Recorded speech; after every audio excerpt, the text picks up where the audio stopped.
Respectable students, exercise 2.7 question number 1 3x minus 9y। सबसे पहली बात, अब हमने फैक्टराइजेशन करनी है और फैक्टराइजेशन के मेन प्रोसेस को समझ लें। दो नुक्तों पे बात ख़त्म हो जाती है। पहली बात, अगर आपने डिजिट चेक करना है तो डिजिट आपने वो लेना है, अदद वो लेना है, डिजिट या नंबर दोनों हो सकते हैं, कि जो जीसीडी हो। क्या हो? जीसीडी क्या चीज़ होती है? बड़े से बड़ा कॉमन नंबर। बड़े से बड़ा कॉमन नंबर। अब इन दोनों में बड़े से बड़ा कॉमन नंबर क्या है? 3। बड़े से बड़ा कॉमन नंबर क्या है? 3। और अल्फ़ाबेट उसके बाद की कहानी है। अल्फ़ाबेट या कोई भी कॉमन नहीं है, लिहाजा अल्फ़ाबेट को रहने दें, सिर्फ आपका 3 है और अल्फ़ाबेट कोई भी इसमें कॉमन नहीं है। अब हम क्या करें कि जो आपने कॉमन लिया है उसे जहन में रख लीजिए। रखने के बाद आपकी जो ये रकम है 3x, इसे डिवाइड कर दीजिए उस कॉमन से जो आपने जीसीडी बना के लिया था। कॉमन लेने के बाद ये जब आपने कॉमन यहाँ लिया तो ये कॉमन, ये देखिए हमने शो कर दिया, तो 3 से जब 3 कट गया, बाकी आपके पास क्या बचेगा? x। ये जो कॉमन होता है, कॉमन का मतलब डिवाइड करना है। कॉमन का मतलब क्या है? इसी तरह अगली रकम में आपके पास है -9y और कॉमन आपका जो है वो कितना है? वो आपके पास 3 है। लिहाजा 3 1 ज़ा 3, 3 3 ज़ा 9।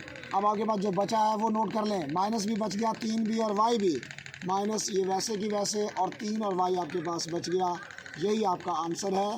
कॉमन और फैक्टराइजेशन का मतलब समझ लीजिए। फैक्टराइजेशन सिर्फ आपको ये बताती है कि देखिए, आप जब बचपन में इस 15 को हल करते थे, आप कहते थे 3 5 ज़ा 15, 5 1 ज़ा 5, तो आप कहते थे मेरे पास 15 की जो तज़ीह है वो 3 5 है।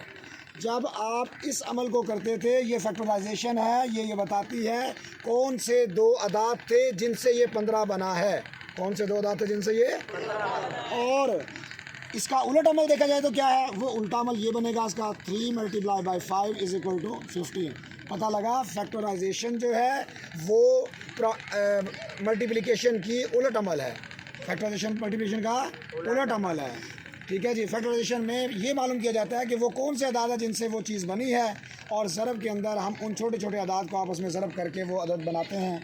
इसी तरह आप आ जाइए इस पर। अब यहाँ पे डिजिट नहीं है। मैंने आपसे कहा था डिजिट, नंबर या फिर अल्फ़ाबेट।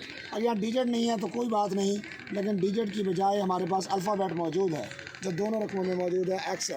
लिहाजा ये x आपका कॉमन हुआ। अब जब ये कॉमन आपने नोट कर लिया है तो इस x को आप कॉमन ले लीजिए, और कॉमन लेने का अगला प्रोसेस उसी तरह कीजिए कि xy आपके पास ये रकम है और कॉमन आपने x लिया, ये कट गया तो आपके पास y बच गया। इसी तरह फिर सेकंड रकम जो है xz है। क्या है जी? xz। और कॉमन क्या ले रहे हो आप? x ले रहे हो। कॉमन क्या ले रहे हो? x कट गया, बाकी आपके पास बचा z, तो ये z आप यहाँ लिख दें। ये आपका सेकंड आंसर हुआ। इसी तरह आते हैं आप सवाल नंबर 3 की जानिब। 3 में देखिए कि डिजिट के एतबार से देखें तो ये तो 2 और 3 दोनों पे होता है, लेकिन ये सिर्फ 2 पे होता है। मैंने आपसे कहा था बड़ा लेना है। अब बड़ा 3 ले लें तो वो 14 को नहीं करेगा, इसलिए बड़े के साथ साथ कॉमन होना ज़रूरी है। तो अब बड़े से बड़ा कॉमन जो है वो 2 बचेगा, 3 नहीं हो सकता, क्योंकि 3 6 को कर रहा है लेकिन 3 14 को नहीं कर रहा। इसलिए हम 2 यहाँ से कॉमन उठाएंगे। तो डिजिट में तो हमारे पास 2 आ गया। बाकी रह गया ABC के हवाले से। तो अल्फ़ाबेट में देखिए A और A जो है ये भी दोनों में मौजूद है, लिहाजा हम इसे भी कॉमन ले सकते हैं। तो A और 2 ये 2 चीज़ें कॉमन में आएंगी।